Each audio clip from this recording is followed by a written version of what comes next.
আবু হুরায়রা রাদিয়াল্লাহু তাআলা আনহু বলেন, রাসূল সাল্লাল্লাহু আলাইহি ওয়াসাল্লাম বলেছেন, ইন্না ফি সূরাতিল বাকারা আয়াতান, নিশ্চয়ই সূরা বাকারায় দুটি আয়াত রয়েছে।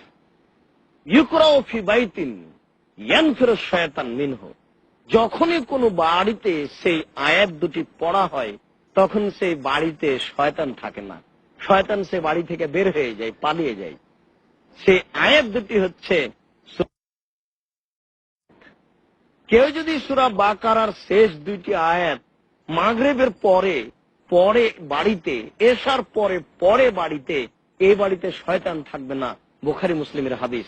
আল্লাহর নবী বলছেন, আল্লাহর নবী বলছেন যে মান কারা আয়াতাইনে মিন আখির সূরাতিল বাকারা, কেউ যদি সূরা বাকারার শেষ দুইটি আয়াত পড়ে, কাফাতাহু, তাহলে তার জন্য সেই রাতে নিরাপদ থাকার জন্য যথেষ্ট। সূরা বাকারার শেষ দুইটি আয়াত যদি মানুষ পড়ে তাহলে সারা রাত তার জন্য আর কোনো সমস্যা হবে না।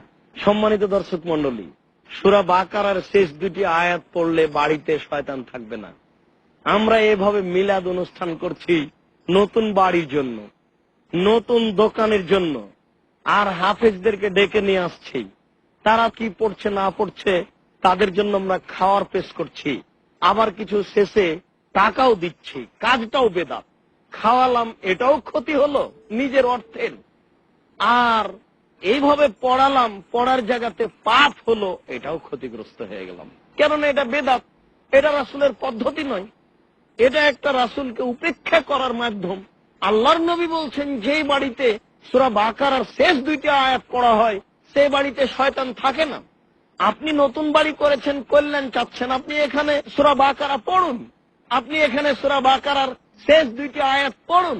দেখুন, নতুন ঘরে, নতুন দোকানে, নতুন বাড়িতে, যে কোনো স্থানে যদি আপনি বরকত চান, যদি আপনি শয়তানকে দূর করা চান, সূরা বাকারার শেষ দুই আয়াত পড়ুন।